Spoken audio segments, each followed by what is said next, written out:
Hola, bienvenidos a esta sesión sobre Cuida tu ortografía, cuida tu lengua. 3 son los temas que vamos a intentar dar brevemente. En primer lugar, algunas de las cuestiones en las que más dudamos cuando estamos empezando a escribir. En segundo lugar, lo referido a la acentuación en español. Y por último, vamos a proporcionar una serie de enlaces de interés que les pueden servir no solo a la hora de realizar el trabajo final de estudio, sino cuando tengan que escribir y tengan alguna cuestión o alguna duda que quieran consultar. ¿Qué cuestiones dudamos? Pues algunas referidas a las mayúsculas, por ejemplo en las siglas. Tradicionalmente o hasta hace poco tiempo siempre se separaban las letras que conformaban una sigla con puntos. En la actualidad solo se reservan esos puntos cuando esas siglas se refieren a una realidad plural, como puede ser recursos humanos, y sin embargo no se utilizan para una sigla que se refieran a una realidad singular, como puede ser la ONU o MEN, el Ministerio de Educación Nacional de Colombia. Aunque el corrector se empeñe, no se escribe mayúscula tras los 2 puntos. Solamente se guarda esa mayúscula cuando lo que viene a continuación es una cita literal de algún pasaje o de un texto que quieran reproducir, o en las cartas o correos que enviemos, que después de los 2 puntos que van siempre en el encabezamiento, cerrando el encabezamiento, se escribe mayúscula. También se considera un punto el que aparece en el signo final de interrogación y exclamación. Por tanto, después de ellos, a no ser que lo anulemos con una coma, también se escribe mayúscula. No van en mayúscula, sin embargo, los nombres que están referidos a estaciones, meses y días de la semana. Sabemos que por influencia del inglés es muy frecuente que se cometa ese fallo, pero a no ser que se refiera a un hospital como el 12 de octubre, a una realidad como el 1 de mayo en la que estamos dándole un sentido de nombre propio, en el resto de los casos funcionan como cualquier sustantivo, como cualquier nombre común y por tanto se escriben en minúscula. ¿Las mayúsculas se acentúan? Por supuesto. Nunca se ha dicho lo contrario, aunque es verdad que se admitió que en algún tipo de letra o en algunas máquinas de escribir el marcar la tilde no servía para nada porque no quedaba totalmente registrado. Pero las mayúsculas siempre se han acentuado y es algo que en los títulos o en los nombres de nuestros nombres propios y apellidos nos interesa mucho y nos duele mucho cuando no aparecen acentuadas como corresponde. Otra cuestión suele plantear duda es el sino. El sino se escribe junto cuando equivale a la fortuna, al destino o también cuando lo podemos sustituir por pero sí. Y en el resto de los casos, que normalmente corresponde a la negación de una condicional y casi siempre, suele ir al principio, casi siempre, se escribe separado.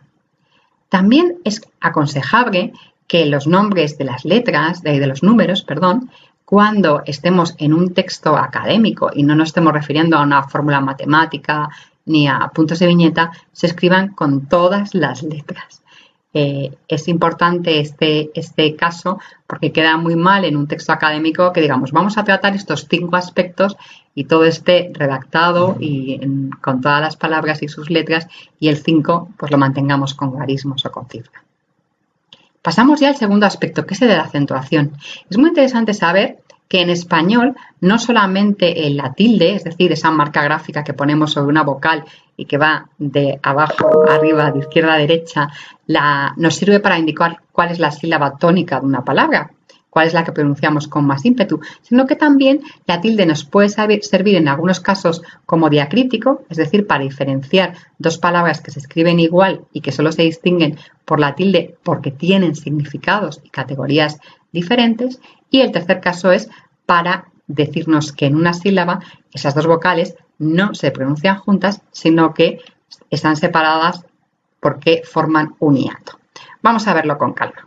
En español podemos decir que casi toda la mayoría de las palabras, 75-80% de las palabras, no llevan tilde. ¿Por qué no la llevan? Pues porque la mayoría de ellas son palabras llanas, es decir, llevan el mayor peso o la mayor intensidad de acentuación, la llevan en la penúltima sílaba y acaban en vocal. Piensen en todos los sustantivos, masculinos, femeninos, acaban en N, porque cualquier forma verbal de tercera persona, o acaban en S, es decir, todos los plurales o las segundas personas de los verbos. Esto nos lleva a que lo que va a hacer el español es marcar con una tilde justamente todos los casos que no son así, es decir, que la mayoría de palabras acaban así y llevan el mayor peso vocálico en la penúltima, y lo que hace el español es recordarnos cuando no son así y darnos una advertencia. Ojo, que esta no es llana, terminada en vocal N o S.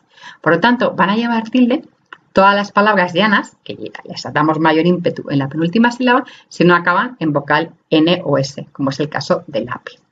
También todas las palabras agudas, es decir, las que llevan el acento o la mayor intensidad en la última sílaba y que acaben en vocal en N o S, adiós, para que no lo confundamos y digamos adiós, ¿vale? Y la convirtamos en llana.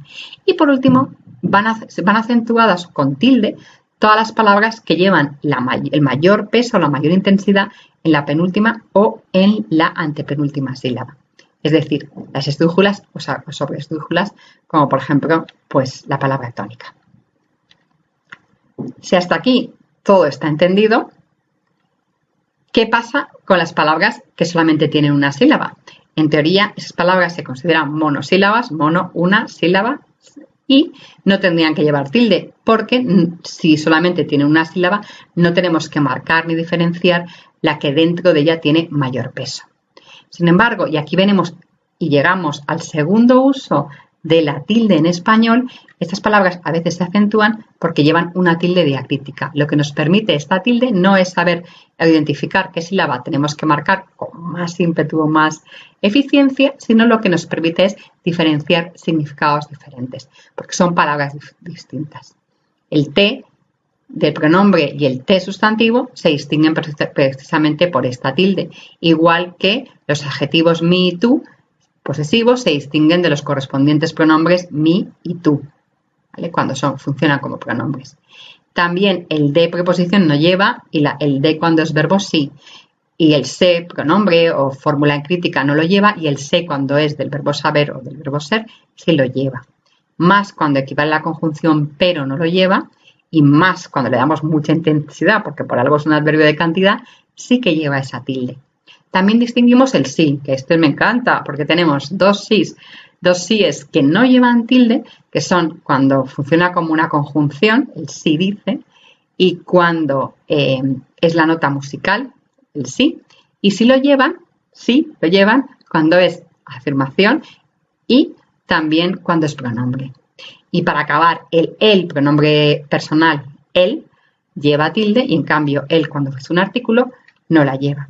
Fíjense que solamente hay 8 casos de diacríticos monosilábicos, pero luego también nos encontramos que esta tilde nos permite diferenciar cuando estos pronombres o adverbios funcionan como relativos, es decir, relacionado con una palabra que está antes, el lugar donde voy o a dónde voy, de los usos de ese mismo adverbio, de ese mismo pronombre, cuando funciona como exclamativo o interrogativo. ¿Dónde voy? ¿Quién viene? Pues ese uso ya ven que les damos más énfasis y por eso se prefiere acentuar en los casos de exclamativos y de interrogativos y no las de los relativos. Y hay un último caso de uso de tilde diacrítica que es en el adverbio aún, cuando equivale a todavía lo lleva, y aún cuando es sinónimo de incluso no lo lleva. Si ustedes son de vieja escuela, sabrán que hace tiempo había 2 tildes diacríticas más. Una era la del adverbio solo, que se distinguía así del adjetivo solo. Solo quiero café, llevaría tilde, y quiero un café solo, este solo no lo llevaría. Y también el uso de los demostrativos cuando eran femeninos o masculinos, tanto singulares como plurales, que en este caso cuando era pronombre llevaba tilde y cuando era adjetivo no lo llevaba. Desde la ortografía de 1999, sobre todo, pero donde se dijo que solamente en caso de confusión, pero ya en la actualidad, desde la ortografía de 2010, la Real Academia Española aconseja y recomienda no acentuar ni el solo, aunque sea adverbio, ni tampoco los demostrativos, por muy pronombres que sean.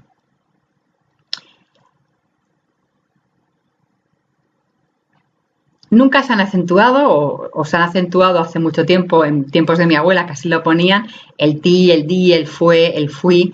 ni tampoco se acentúan porque no hay que distinguirlo de otra palabra equivalente, esto, eso y aquello. Y más hoy en día cuando hemos dicho que ningún demostrativo o pronombre tiene que llevar tilde. El último caso de tilde es cuando tenemos dos vocales en una misma sílaba y una de ellas no forman, un diptongo. Si ustedes se dan cuenta, yo digo Mario, aquí tengo dos sílabas, Mario, porque rio la digo en un único golpe de voz, y si lo quiero separar, porque no digo María, sino María, entonces le pongo ese acento, esa tilde en la vocal.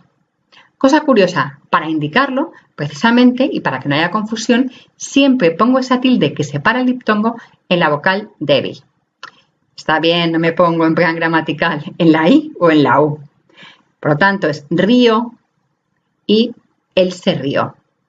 ¿Qué ha pasado? Que por esa tendencia de intentar simplificar y no acentuar cosas que no lo necesitan, porque por contexto o por uso ya lo sabemos, estas palabras monosilábicas que pueden, en principio para nosotros, nos suenan como bisílabas, pero si le ponemos la tilde, precisamente siguen siendo monosílabas, por muy tilde que le pongamos, no llevan tilde, ¿vale? Es decir, aquí en María no cumplimos la norma de acentuación que dice que una llana terminada en vocal no lleva tilde porque lo que prima es separar ese diptongo. Esa tilde está pensada para eso, no para marcar cuál sílaba le pronunciamos con mayor intensidad, aunque en muchos casos coincide.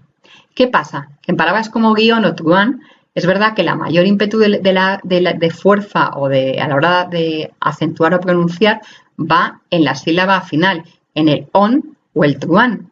Pero precisamente no los acentuamos porque porque son palabras monosilábicas. Guión y truán forman una única sílaba porque forman un diptongo. Para tenerlas que separar y que tuviéramos el caso del tercer tipo de tilde, tendríamos que acentuarla o poner la tilde, mejor dicho, no en la vocal fuerte, la O y la A, sino en la vocal débil, en la I y en la U.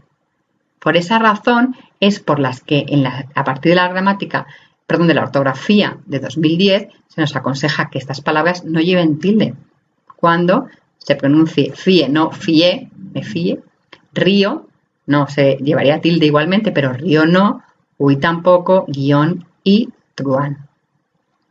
Para que lo vean un poquito más claro y vean el uso diferente, aquí yo tengo yo me río, este llevaría tilde porque estamos separando y el golpeo son dos sílabas distintas, igual que ríes, ríe. En cambio, él se rió mucho, aquí no llevaría tilde porque si le ponemos la tilde en la O, estamos diciendo que esta sílaba no estamos separando estas dos vocales en dos sílabas diferentes, están formando aún un diptongo. Si forman un diptongo, solo hay una sílaba y lo que prima fundamentalmente es que los monosílabos no llevan tilde, salvo el caso de los diacríticos. Para acabar, porque no sé si después de esto tienen más dudas que menos, tienen una serie de enlaces que directamente dando aquí ven que se abren, como por ejemplo esta tabla periódica de la ortografía, que tienen aquellos casos o aspectos que suelen plantear dudas. También les recomiendo el uso que está en línea del diccionario de la Real Academia Española, que tiene dos entradas. Una es la del diccionario general para buscar cualquier palabra y lo que es el conocido como DRAE, y en el que sobre todo es muy importante o muy interesante en los verbos poder ver toda la conjugación si tenemos duda en alguna forma verbal de trujo o de cualquier otra, o si llevan tilde o no, como en el caso de río. Y también luego tenemos dentro del mismo de la RAE el diccionario panhispánico de dudas. El diccionario panhispánico de dudas además nos ofrece, por ejemplo, una lista de abreviaturas, de términos, de cuándo se usa mayúscula, cuándo se usa plural, que también es muy recomendable.